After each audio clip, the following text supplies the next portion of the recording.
What is up, guys? Welcome back to another video, and today we're going to be doing a video on how to make a jewelry store kind of jailbreak-like case. It's going to be probably a longer video because this is not the easiest thing to do, but it is not the hardest thing. It's not as hard as you expect. It's not going to be full-on jailbreak, like every time you click on it, it'll make a bag GUI pop up and it'll put the stuff inside of it. It'll more of be, once you click on it, it'll add some coins to your leader stats. So this is not going to be a full-on tutorial on how to do that. There's probably a bunch of videos out there on how to do it. But yeah, I'm just going to show you how to do it easily, like this. So first, what you want to do is insert a part, like this. Here's my part. This is going to be like the stand for the jewelry store. And also we'll have the actual glass for it. So I'll just do 0.5 so it looks transparent, and then I will make the thing in blue. So here is my jewelry case right here. So imagine there's a jewel inside of there. Let's just imagine that for a second. Once you click on it, it'll add some stuff to your leader stats. First, we actually need to add in our leader stats. So to do that, go to service, add in a script, and do local ls equals instance dot new folder, and then first, before we do that, put this down a little bit.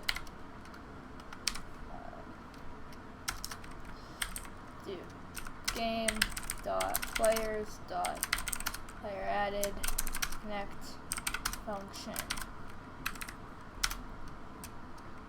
player, just so you can do that. Do that. You can go down, put this inside of there. And then do ls dot name. You have to do it the exact way I spell it, by the way. Equals to leader stats. I'm pretty sure it has to be spelled like that, or it will not work. ls dot parent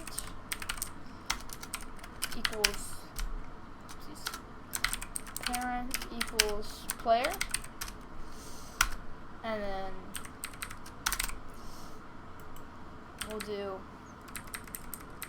and then that is it for the leader stats right there. Now we can make our coins, so cash, so local cash equals instance.new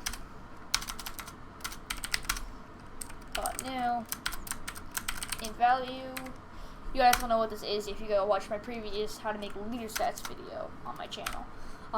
It'll be in the eye at the top right corner right now. And then once you do that, you want to have a thing that says cash dot name equals cash, or whatever you want to have your currency be. And then we can do cash dot value equals 0. Well, this is going to be your starting value of what you start out with.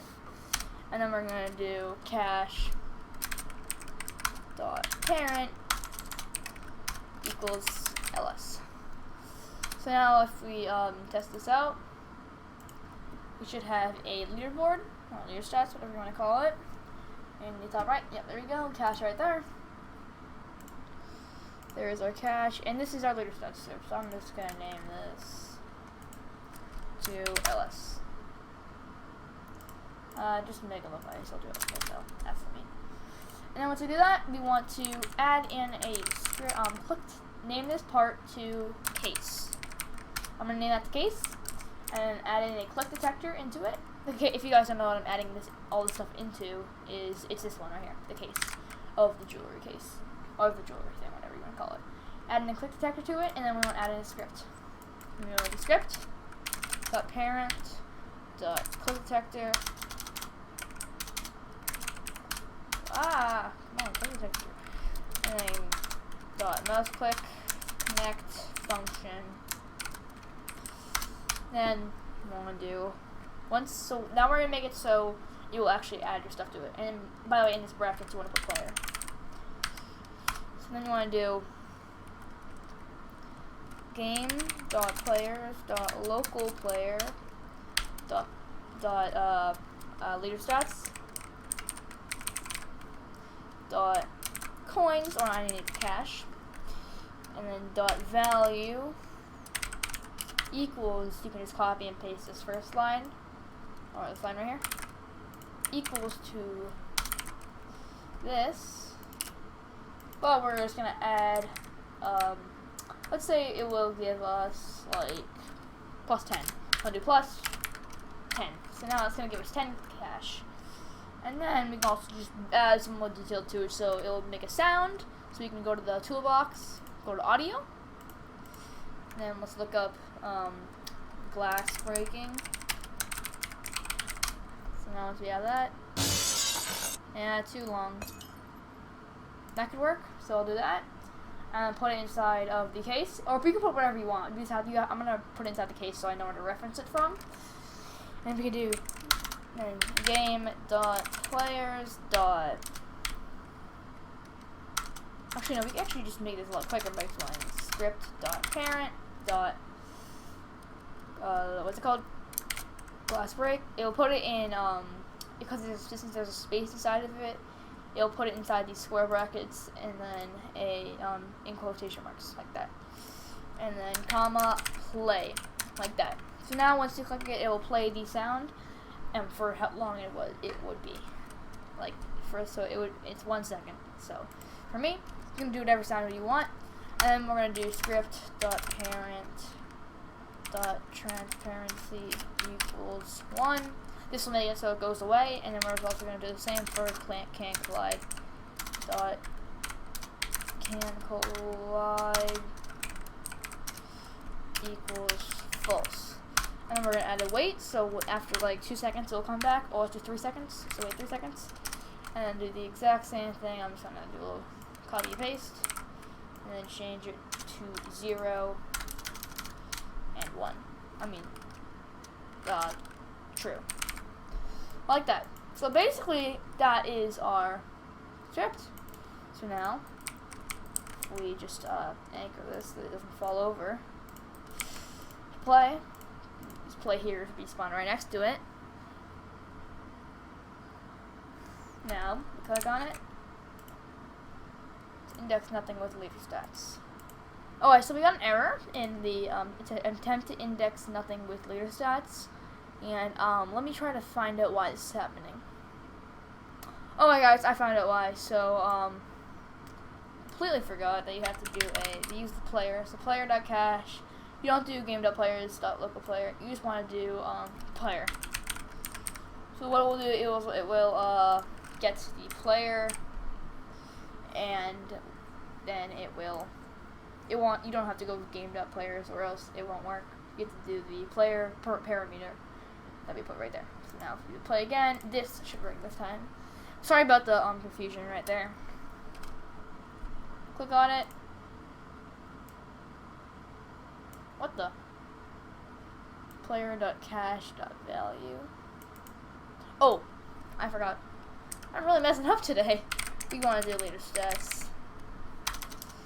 We're gonna do player.leader stats. Leader stats. Well, make sure I spelled it correctly. Make sure you spell it correctly.